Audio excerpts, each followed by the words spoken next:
All right, hey guys, we are doing our Chapter 5 study guide to get you ready for your Chapter 5 test, and we're gonna do this the old school way. This is my phone I'm recording you with, so we'll see how it works. All right, so we're gonna get started. Number 1, QS is the perpendicular bisector of angle PSR. Find QR. So here's PSR. If this is a perpendicular bisector, that means it cuts the angle in half. So these two angles are exactly the same.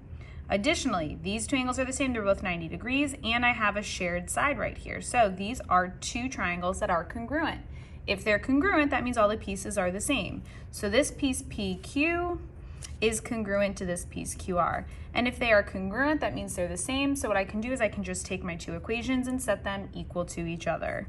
So I've got 3x plus 22 equals 10x minus 41, and I solve it like an algebra problem. So I get all my x's to one side. So I start by subtracting 3x from both sides. I get 22 equals 7x minus 41. Now I've got all my x's on the right. I want to get my constants to the left, so I'm going to add 41 to both sides.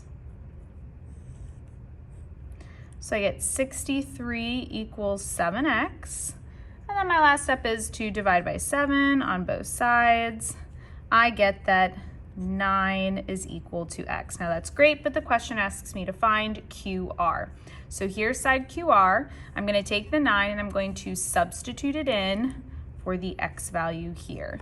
So to find QR, I'm going to do 10 times 9 minus 41. So 10 times 9 is 90, and 90 minus 41 will give me that this side, which would be a Q, QR is 49.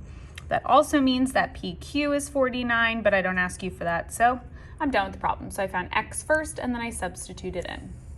Number 2 is the same type of question. If BD is the perpendicular bisector of angle ABC, that means these two angles are exactly the same. So I'm going to solve for x first, and then I'm going to find angle ABD. So I'm going to take the two equations and set them equal to each other. 9x minus 22 equals 6x minus 7. Again, get all of my x's on the same side. So I'll subtract 6x from both sides. I always like to move the smaller x, because if you move the smaller x, then you don't have to deal with negative numbers. And I hate negatives, so I don't want to deal with them. All right, 3x minus 22 equals negative 7. I want to get all my constants to the right now, so I'm going to add 22 to both sides. So I get 3x equals, and I'm going to be really careful, negative 7 plus 22 is like saying the same thing as 22 minus 7. So 22 minus 7 gives me 15. And then to get x, I'm going to divide both sides by 3. I get x equals 5. Now, again, I want to find the measure of angle ABD. It doesn't just ask me for x. So I have to take this x value and I have to substitute it in. Now I want to be really careful that I make sure I go to the right angle. So ABD, I'm really looking at the second letter as your vertex. That's really the angle you're looking at. But ABD is just this angle on top. So I only want to know that top angle right there. So I'm going to take this 5, I'm going to substitute it into the x value right here, and that will give me my angle. So 9 times 5, right, because instead of x I'm putting a 5, minus 22. So 9 times 5 is 45 minus 22 gives me that the measure of angle ABD equals 23 degrees. So making sure that you substituting your values to the right spot is super important. Okay. Next problem. Sorry, I'm trying to get rid of the glare. Okay. Next problem, number 3. The three medians of triangle KJL intersect at point P, which is right here in the middle. So the medians are all of these segments on the inside of the triangle. Find the missing lengths given the information. So I'm going to start by marking this information in my picture. Now, before I get started though, I know that point M, N, and O are all midpoints. If they are midpoints, then that means these pieces on the side have to be exactly the same, right? Because midpoint means it's in the middle of the segment. If it's in the middle, that means these two pieces are the same. Same with KN and NL and JO and OL. Additionally, I want to remember that when I'm looking at a median, there's a small piece and a long piece of the median. The small piece is worth 1, and the long piece is worth double that, so it's worth 2. So as I go through and mark these things in my picture, I want to make sure if I'm looking at the long side or the short side. First thing I give you is that PN is 5. So here's PN. This right here is 5. Now, if I look at this whole median right here, PN is the smaller piece, so it is worth only 1. This piece over here, JP, is worth 2.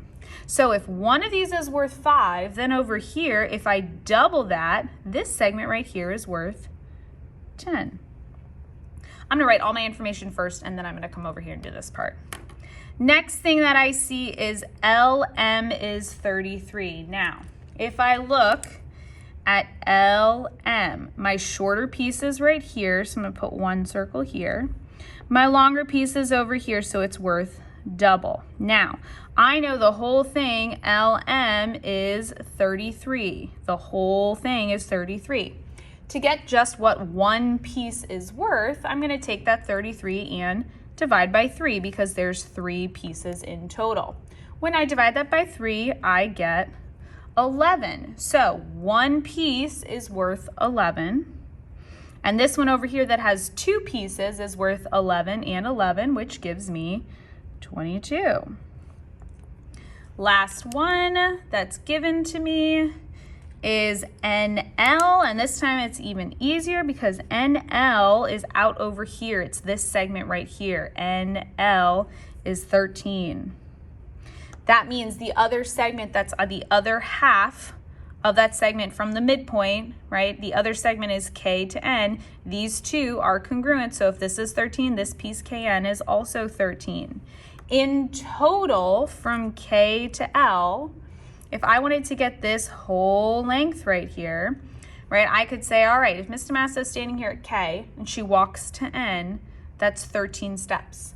Then she walks to L, that's another 13 steps. In total, she's walked 26 steps because I'm just adding 13 and 13 together. Now I'm gonna come over here, I'm gonna write my final answers. P to M, so I look at my picture, P to M I figured out was 11. P to L is over here, P to L, and it was 2 11s, so it's 22. And so if you mark everything in the picture first and do your answers second, your life's way easier. Oh, did I forget something? Oh, I did forget something. Whoops, I forgot about K, P, and PO over here. So my last one, I do apologize. I didn't realize I forgot that one. I see that KP is 16. KP. Now of this segment, that is the longer piece. So it's worth 2. These 2 pieces are 16. That means if I want to know just one piece, I'm going to take that 16 and divide it by 2. So one piece is worth 8. So now I can come back over here. PO right here is worth 8. JP right over here is worth 10. JN is the whole segment. So if I walked from J to N, I walked 10 steps, then 5 steps. I've walked 15 steps in total. And then KL is from K all the way to L. I figured that out was 26. So if you do everything in the triangle first, do your question second, your life is way easier. Okay. Number 4, give the angles in order from least to greatest. So remember, the shortest side is across from the smallest angle. And the longest side is across from the largest angle. Sorry, it's kind of written over there, right? But short sides across from the smallest angle, long sides across from the largest angle. So if I want to go in order from least to greatest, I'm going to find the smallest side length of these three. So my smallest side length is 8. I'm going to go directly across from it to the vertex that's across from it, and that's going to be my smallest angle. So my smallest angle is angle B. I'm going from least to greatest. And I always like to write it just in case because I don't want to mess up. My next smallest number is 9. Across from 9 is angle C.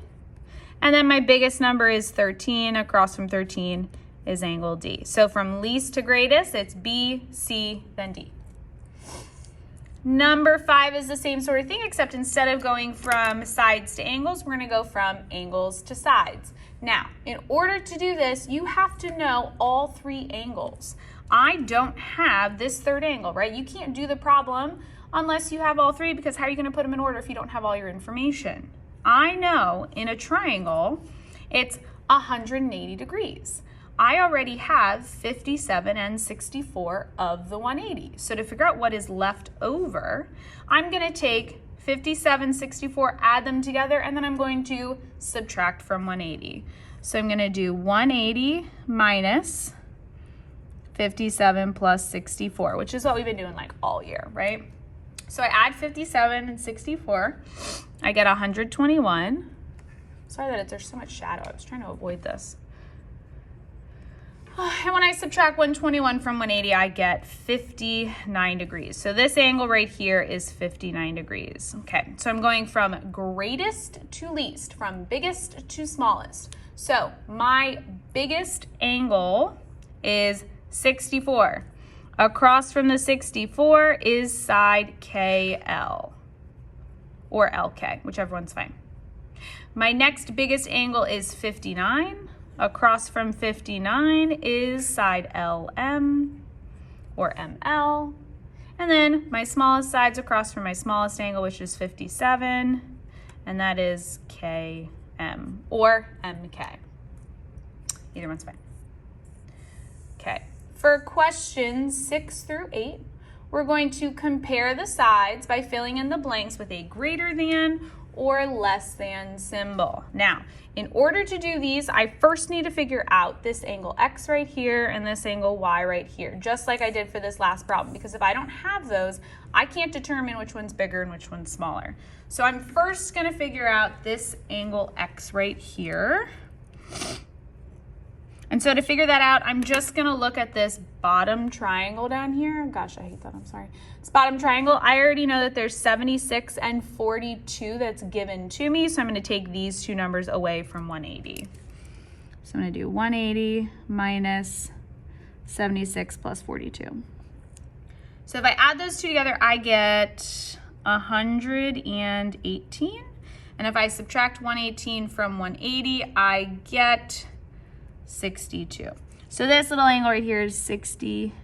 Sorry, it's so small. Same thing for this angle Y right over here. I'm already given 65 and 44, so I'm going to add those two numbers together and then subtract from 180. 180 minus 65 plus 44. So if I add together 65 and 44, I get 109.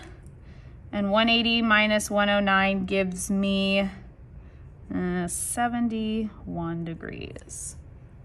Okay, now I have all of my angles. Now I can determine which sides are greater or smaller than each one. Remember, this symbol means less than, this symbol means greater than. So I always open towards the bigger number. Open towards the bigger number. So I'm comparing WZ and XZ. So I come over here to WZ. I go directly across from it, and I have the angle that is 62 degrees. Put a little 62 right underneath. If I go across from XZ in the other triangle, I am across from 71. So 62 versus 71, 62 is smaller, so this is a less than symbol. Number 2, X, Y, and YZ. So here's X, y. Across from xy is 44. Across from YZ over here is 65. 44 is less than 65, so this is a smaller less than symbol. Last one, XZ is across from 76 in my first triangle. YZ is across from 65 in my second triangle. So 76 is greater than 65, so I put a greater than symbol. Same idea for number 7 and number 8. So for number 7, BC right here is across from 75 degrees. And then DE is across from 72 degrees. So 75 is greater than 72, so I put a greater than symbol. Last one, number 8. I'm looking at QP and RP. Now, QP has no angle across from it. I've got nothing over here. RP is across from 109 degrees. So I have to figure out what this angle is before I can figure out, right, like which side is bigger or smaller. Now, if you look right here, you have two angles that are adjacent or next to one another, and they make a straight line. This is called a linear pair. And a linear pair means the two angles are next to each other and they add up to 180 degrees. So to figure out this angle right here, I'm just going to do 180 minus 109, and that's going to give me what's left over for this angle right here. So 180 minus 109 is 71. So this angle is 71. Okay, so QP is across from 71. That is less than or smaller than 109. So this is a less than symbol. Number 9, list the angles of triangle AMK in order from greatest to least if, and then I give you all those side lengths, and the perimeter of the triangle is 58. Now, I always suggest if you're not given a picture, to draw a picture. So I'm going to draw triangle AMK. Doesn't really matter where you put the letters, frankly. And then I'm just going to label my side lengths as given to me. So AM is x plus 13. AK is 9x minus 22. And then MK is 4x minus 3. Now, I know that I have 3 side lengths here given to me. I know the perimeter of my triangles is 58. Perimeter means distance around the figure. So if Mr. Mass is standing here at A, if I walk to M, then to K, then back to A, in total I've walked 58 units, whatever. So that means this side plus this side plus this side, all 3 sides added together should give me 58. So I'm going to write that as an equation. Wow, I'm so sorry. It is so dark. I can't figure out how to get rid of my shadows. I'm really sorry, guys.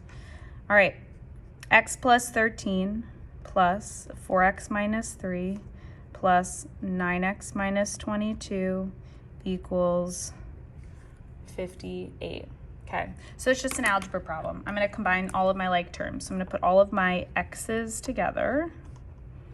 So 9x, 4x, and 1x, because there's nothing there, you can put a 1 there, it's 14x. 13, negative 23, and negative 22 gives me negative 12. And I set that equal to 58. Then it's just some algebra.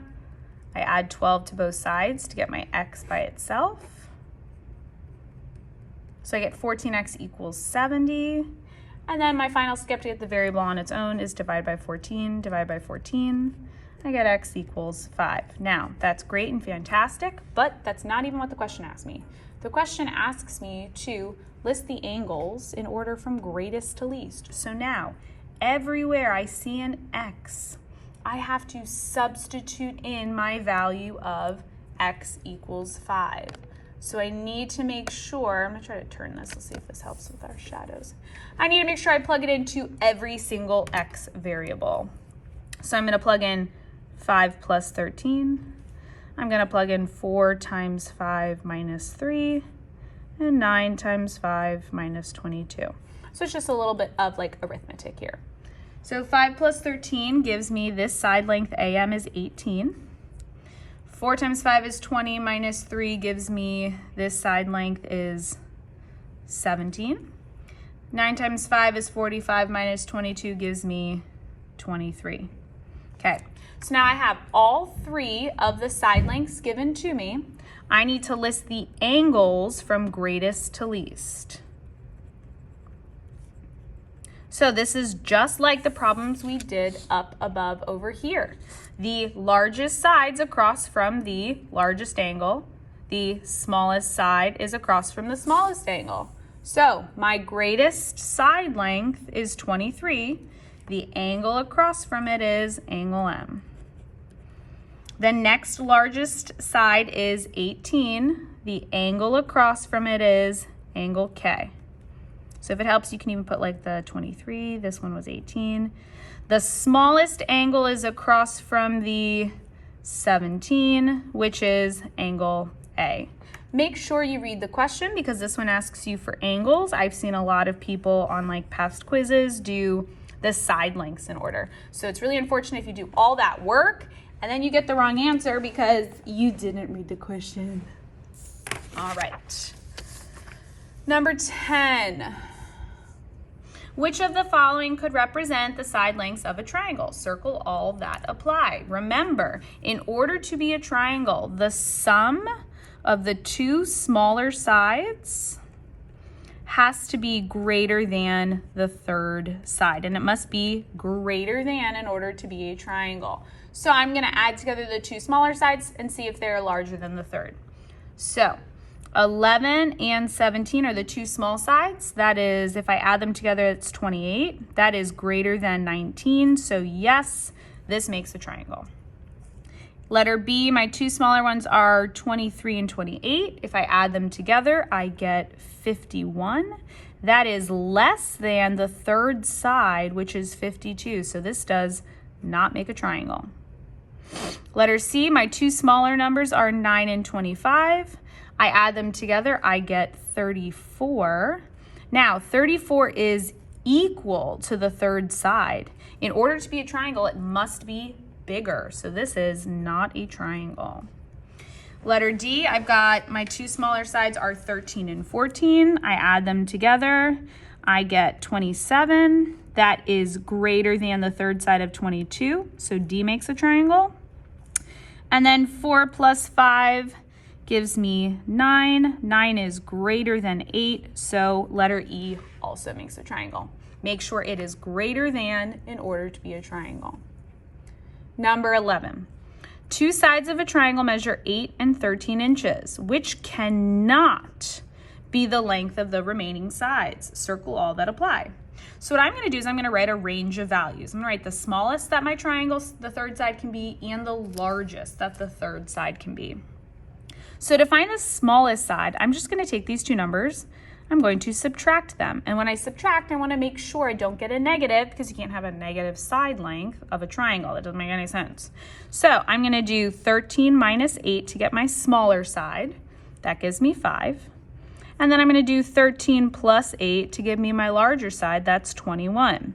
So in order to be a triangle, this is to be a triangle, I have to have numbers between 5 and 21. If it is not between 5 and 21, then it doesn't make a triangle, and that's going to be the ones that I choose. So 5 is not greater than 5 or less than 21. It is not bigger than 5, so this is not a triangle. I'm going to circle that one. Not a triangle. 8 is larger than 5, but smaller than 21. So this one is in the range, so I'm not going to choose that one, right? Because it says which ones cannot be the length. 20 is greater than 5, less than 21. That's in range again, so I'm not going to choose that one.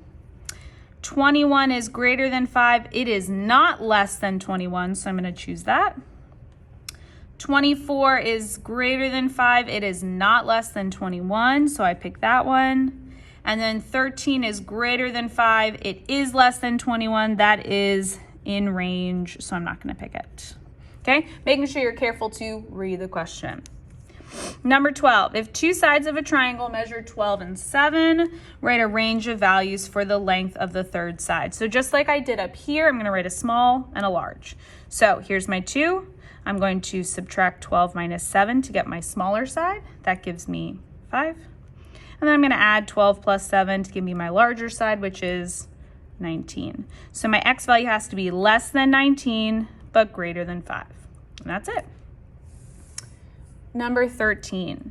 Which side of the triangle is the shortest? So that's going to be across from the smallest angle. So I got to figure out which one of these 3 angles is the smallest. Now, I know if I add together all 3 angles of a triangle, I should get 180 degrees. So I'm going to solve for x, and then I'm going to substitute in. So I'm going to add angle A, which is 3x plus 28, plus angle B, which is 5x plus 52, plus angle C, which is 2x minus 10, and set it equal to 180. And now I'm going to solve. So I combine like terms. 3x, 5x, and 2x gives me 10x. 28, 52, negative 10 gives me 70.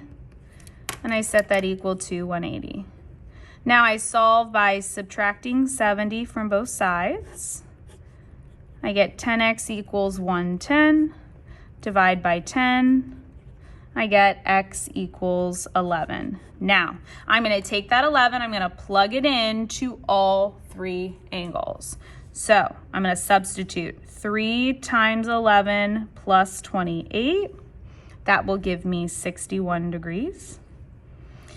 5 times 11 plus 52, that will give me 107 degrees. And 2 times 11 minus 10 will give me 12 degrees. So the smallest angle is angle C right here, because it's 12 degrees. If I go across from it, that gives me the shortest side, which is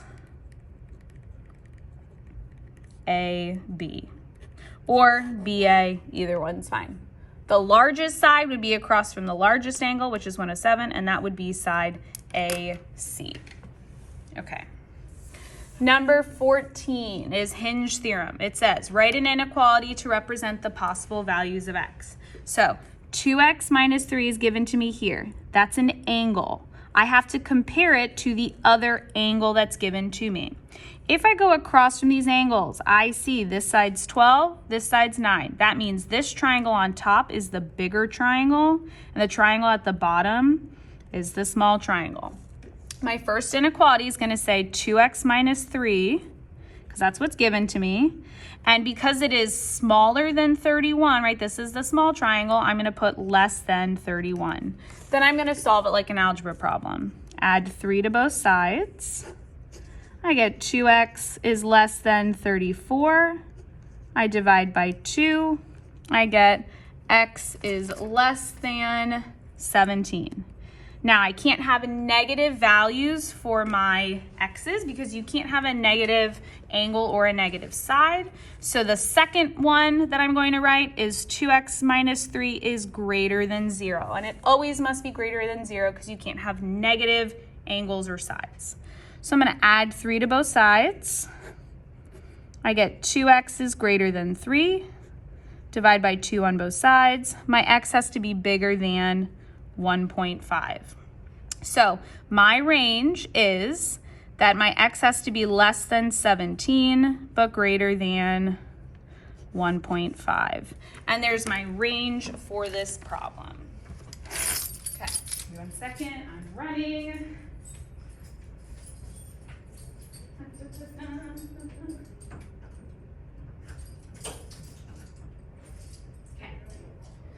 Okay. I'm sorry. To lock my door because I'm running to the end of the class period before the next one comes. Okay. Write an inequality to represent the possible values of x. Same thing. This time, though, I'm given a side is where my x is. So I have to compare it to the other side that's given to me, which is 40. Now, if I go across from these sides, I've got 115 and I've got 120. That means the triangle at the bottom is my big one, triangle on top is my small one. So my first equation is going to be, doing a darker color here, 4x minus 10 is less than the other side, because this is my small triangle, so it's less than 40. Now I'm going to solve it like an algebra problem. Add 10 to both sides. 4x is less than 50. Divide both sides by 4. X, is less than 12.5. Now again, I can't have negative numbers, so I'm going to do 4x minus 10 is greater than 0 because it has to be positive. So again, I solve for an algebra problem. Add 10 to both sides. 4x is greater than 10. Divide by 4 on both sides. I get x must be bigger than 2.5. So my x value has to be less than 12.5, but greater than 2.5. So you can pick any number in that range, right? Like 3 is greater than 2.5, but less than 12.5. 4, 5, 6, 7, 8, 9, right? All those numbers, as long as it's bigger than 2.5, less than 12.5. Last one, Hinge Theorem. Write an inequality to represent the possible values of x. So again, I look for where my x is. It's right here. This is a side. I want to make sure that I compare it with the other side. So I go to my second triangle. I want to make sure I compare it with 24. Be so careful. Do not try to compare a side with an angle because you will get it wrong. Okay, if I go across from this first side here, I see this one is 35 degrees. And if I come across from this side over here, I see this is 44 degrees. So this 44 is bigger, so the bottom triangle is my big triangle, top triangle is my small triangle. So when I write my first inequality, 4x minus 8, this is the small triangle, so it should be less than 24. And then I'm solving like algebra. Add 8 to both sides. I get 4x is less than 32. And then to get the x by itself, I divide by 4, divide by 4. My x has to be less than 8. Last part, I can't have a negative side length, so I'm going to take 4x minus 8 and make it greater than 0. Solve for x. So I add 8 to both sides to get my variable by itself. 4x is greater than 8. Then divide by 4, divide by 4. I get x must be bigger than 2. So your x value must be less than 8, but greater than 2. You could pick any number in that range. So like 3, 4, 5, 6, 7.2, right? As long as it's bigger than 2, less than 8. Make sure you have your notes written down for this study guide, because for the day of your test, this video will not be on YouTube. It will be hidden. So please make sure that you have all your work. You've shown everything that you need for this study guide. And good luck when you guys go to take your test. Hope this was helpful for you. Chapter 5 study guide, if you're done with it, at least for Ms. Damasso's kids, you can take a picture of it and you can submit it onto Canvas for some extra few points if you are finished with it. So good luck on your Chapter 5 test whenever you take it, and have a grand day, my cool cats and kittens.